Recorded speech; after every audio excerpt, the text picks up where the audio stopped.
Hello everyone, welcome back. If you saw the last video, it was about membrane transport. Today, if I can fit it in here, we're talking about appendages and motility.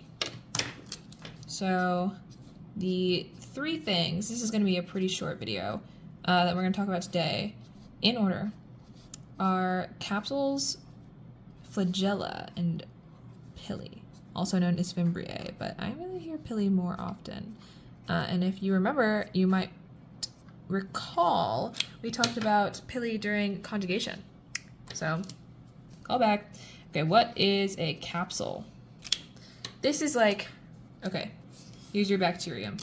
It's like a thick layer outside of the cell wall. And it's made of polysaccharides and protein. Kind of like peptidoglycan.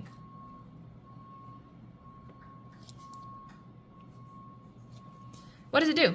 Why do you have it? Okay, so mostly it's very protective, which makes sense if you think of it as like a huge layer on the outside, like it's going to be very protective against certain things. So here are some things it protects against. It protects against desiccation, which is like when it dries out. This capsule provides like a nice moisturizing layer for the bacteria. It also prevents against phagocytosis. So when the bacterium is within a host, an immune cell might try to engulf it. And somehow that capsule prevents against that. So that's beneficial for bacteria. It also prevents against hydrophobic antimicrobials. Since it's made out of protein and polysaccharides, it's pretty polar. So it protects against the antimicrobials that are not polar. That makes sense. And then it also protects against viruses. This like thick layer makes it harder for viruses to enter and hijack the cell. So sounds pretty nice. Like I would take these things. I would take I guess I would take not these things. I would take protection against these things. But it also helps with a couple other things. Instead of protection, it helps with forming a biofilm. So if you're one of those microbes that lives in a huge colony with other microbes and you form a biofilm, this capsule will help with that. And then it also helps attach to hosts. That's something it shares with Pili, as we'll learn in a moment. So yeah, biofilm and attachment to hosts. So if you're trying to invade a host, it sounds like a really great deal to have a capsule because it prevents you being engulfed by immune cells. It helps you attach the host. It also, if there are any antimicrobials around that are hydrophobic, you're protected against those. You're also not really involved in host colonization, but you're protected against viruses and desiccation when it's dry out and for forming a biofilm. So sounds like a good thing to have. That one's pretty quick. This next one is a little bit more complicated, but not too much. So flagella, you've probably heard of this one. Flagella are actually like really, really thin, so you probably won't see them, like you can't see them in light microscopy at all. They're only 14 to 20 nanometers wide. And there could be more than one. There could be like a bunch, and it could maybe be coming out on all different directions. And they help swim. So if you want to be able to swim through liquid, flagella are a really great thing to have.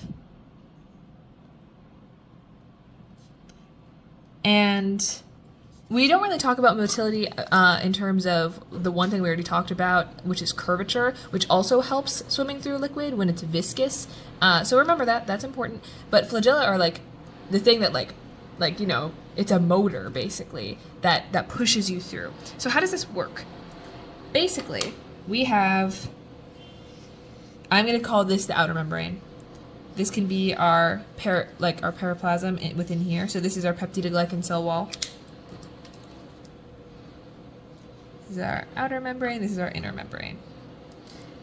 You're going to have two components in a rotor. So the flagella spins. They spin one way or another, and they can be like redirected in the direction that they're spinning.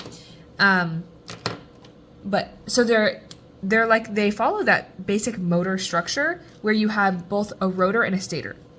What does that mean? So embedded in the peptidoglycan, you have a stator that stays fixed. It doesn't move. And the rotor is the part that moves. So with your flagella, you know, you want that to move, obviously. So this is the flagella. Imagine it can be like, you know, it's going, it's doing its thing. It's spinning. And then you have this like bottom bit. But this stator here is fixed to the peptidoglycan cell wall. Specifically one aspect of it. So we'll talk about this in a sec. So what are the two regions we're looking at here? We're talking about the rotor, which is in brown, and the stator, which is in red. So the rotor is also here. So this is the part that spins, and this is the part that's fixed. And the stator is composed of two parts. This is A and B, like motor. So I'm actually going to draw this bottom part of the stator colored in. So this is going to be our mot A, or mot A, motor.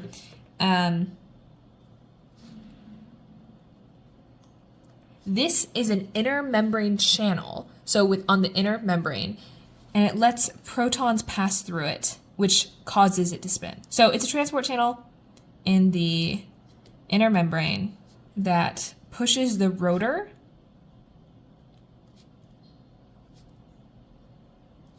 by releasing protons down a concentration gradient. I'm just going to say gradient. You get the idea. So this is kind of similar to how ATP synthase works, right? Is it spins because it releases protons on a concentration gradient, and that's basically what's happening here. So if this is what mot A does, what does mot B do? Where am I going to draw this? Okay. Mot B. This is fixed to the peptidoglycan cell wall. So its job is kind of just to sit there, keep it anchored in place, and so mot A can push the rotor, and mot B can keep everything stable. And so obviously this is the flagellum, and this part here is actually the switch complex, and this can switch directions. So if a bacterium decides it's going the wrong way, or it's spinning the wrong way, it can do that through the switch complex. And there's actually this really incredible video where they pasted the flagella of E. coli cells to a slide using an antibody actually, and they saw the E. coli spinning and spinning and spinning, and it's so cute. And then you see them like changing direction after a while because they're like, oh, this isn't working. And it's very cute, and I think it's really funny. Okay, so let's review these components. There's the stator, which is fixed, and the rotor that spins. Get in here.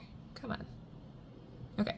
The stator is composed of mot A and mot B. Mot A is the transport channel that uses the proton gradient across the cytoplasmic membrane to push the rotor. Important. It's in the inner membrane. Whereas mot B is in the peptidoglycan cell wall, which keeps it stuck in place. And then you have the rotor, which spins, and the switch complex, which is part of the rotor. It is also spinning, but it's not like the flagellum that is out there and swimming. It determines direction. Okay, that makes sense. Before, when we talked about the capsule, we were like, this is polysaccharide and protein. What is the flagellum made of? It's made of a protein. It's really hard to remember. It's called flagellin. Beautiful. And it's arranged in a helical polymer.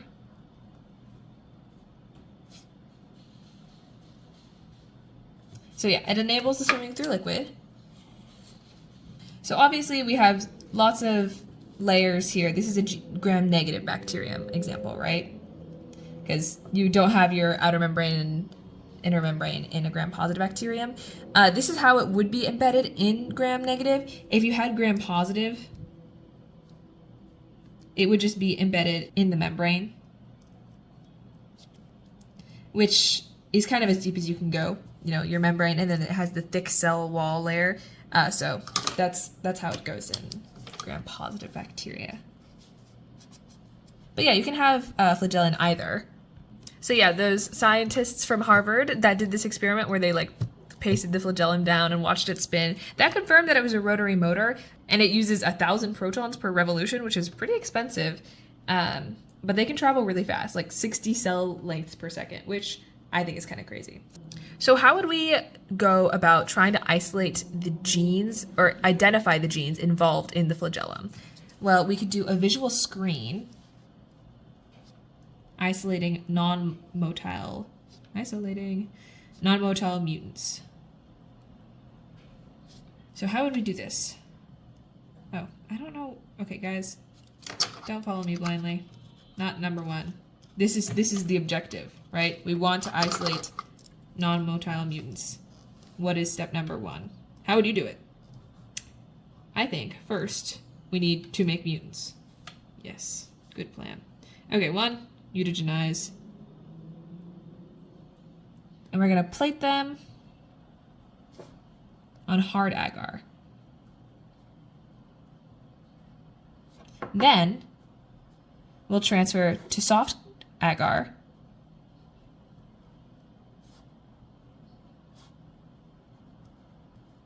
And like grow them, so I can say end culture. And then you can actually visually see which ones are motile and non-motile. And I'll show you what that looks like in a sec.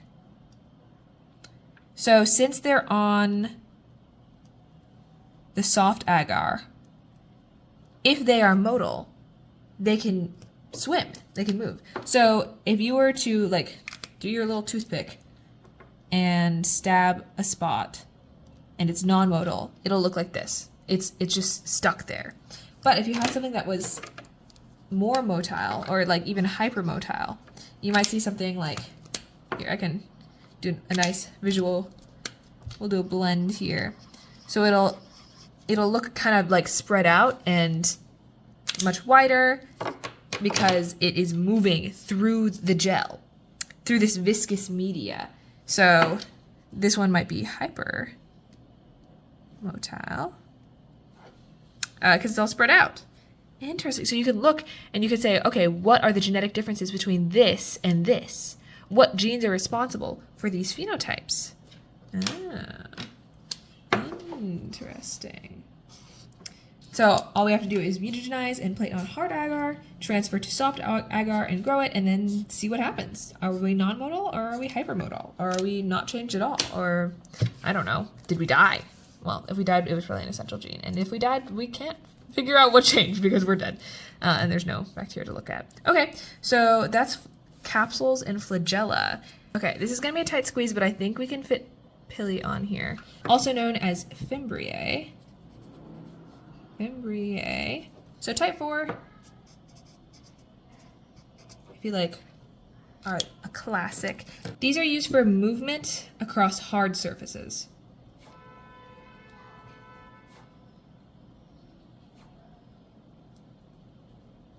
And they extend and contract like a grappling hook.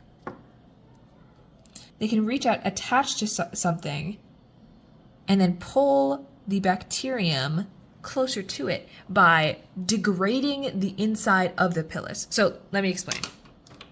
We're going to draw a diagram. So get you your inner membrane and your outer membrane. Basically what happens is you have individual subunits that form your pilus, okay? And this is going to be kind of a simplified example. And so you make your pilus out of like a collection of these many subunits of pilin, right? Until you get like an actual line sticking out. And if you don't remember, the pili are like, if the flagella are like these long stringy things, pili look kind of like this. Kind of your classic bacterium drawing, I feel. You know? Sticky little pokes sticking out. Okay, so there are these pilin subunits that can be added Okay, actually, I'm gonna draw over that. Pretend that wasn't there. This can be added to the growing pilus. So if we're trying to increase the length of this, we can add pilin subunits. And there's like additional processing that goes on, but this is all that I'm gonna say you need to know is you add little pilin subunits and that grows the pilus. So if you're reaching out to grab something, you're gonna be adding these subunits. But if you, and this is being excreted like out of a channel, but if you want to be contracting, if you want to pull yourself closer to something, imagine like if you had a rope, like a lasso, and you were pulling it, but instead of like when you pull it, it just goes in, you get like disintegrated. So if you were to be going in, which obviously you would not be doing both of these things at the same time. So I just didn't want to redraw it, and I don't think you do either. So I'm just drawing one. So if we were to be going in, then these pilin subunits would be decomposed, or they could be recycled. So decomposing pilin subunits. So this is when it's extending, and this is when it's contracting.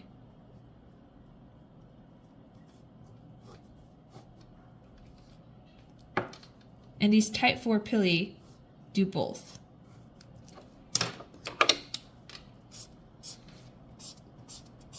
So this pulls us closer to this hard surface we've attached to. So obviously this is going to require some energy. If we're adding something, we can be using ATP or GTP. So I'm going to write NTP, and you can write a note if you need to say like, oh, this is either, and this, you know, you do your classic triphosphate to diphosphate. So NTP and DP plus inorganic phosphate. So that's happening here, and so that's what's powering your use of the pilin subunits to extend your pilus, or for retraction. So one of these is for extending, one of them is for retracting. You don't need to know which ones. So these guys function like a grappling hook. Great for moving across hard surfaces. So this is hard surfaces. The flagella are for viscous media. And also your curvature, if you got it. Okay, but there were other types of pili. This is not going to be the most spatially conserved. I'm going to just briefly talk about type F. So if you remember from conjugation, when we grabbed another cell, okay, and we wanted to share our DNA with it, we would extend our pili and send some DNA over. So maybe you have a plasmid, you could do that using your pilus. We can draw it like really fat, but it's not actually this fat. But for visual purposes, through conjugation. So this is used for horizontal gene transfer. These are also called sex pili, because we're sharing our DNA, and that's not happening with a type 4 pili or a type 1 pilus. I don't know why I said pili the first time. Type 1. And they also have another name, which is pap pili. I feel the need to visually separate these types. Okay, so we have our F, which is just DNA transfer. Like this is just like a little, don't forget, we talked about this before. And then your type 1 or pap pili are used only for attachment. So they can't extend or contract. They just kind of stick out to help grip to surfaces. So I don't know if this is going to help, but I'll just draw it like this. Like it's really like this one we drew here, where they just kind of stick out. They can help grip to host cells.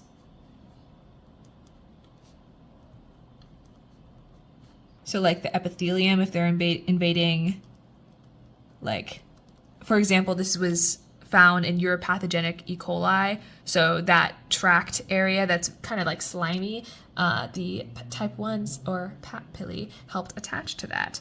But it cannot be extended or retracted.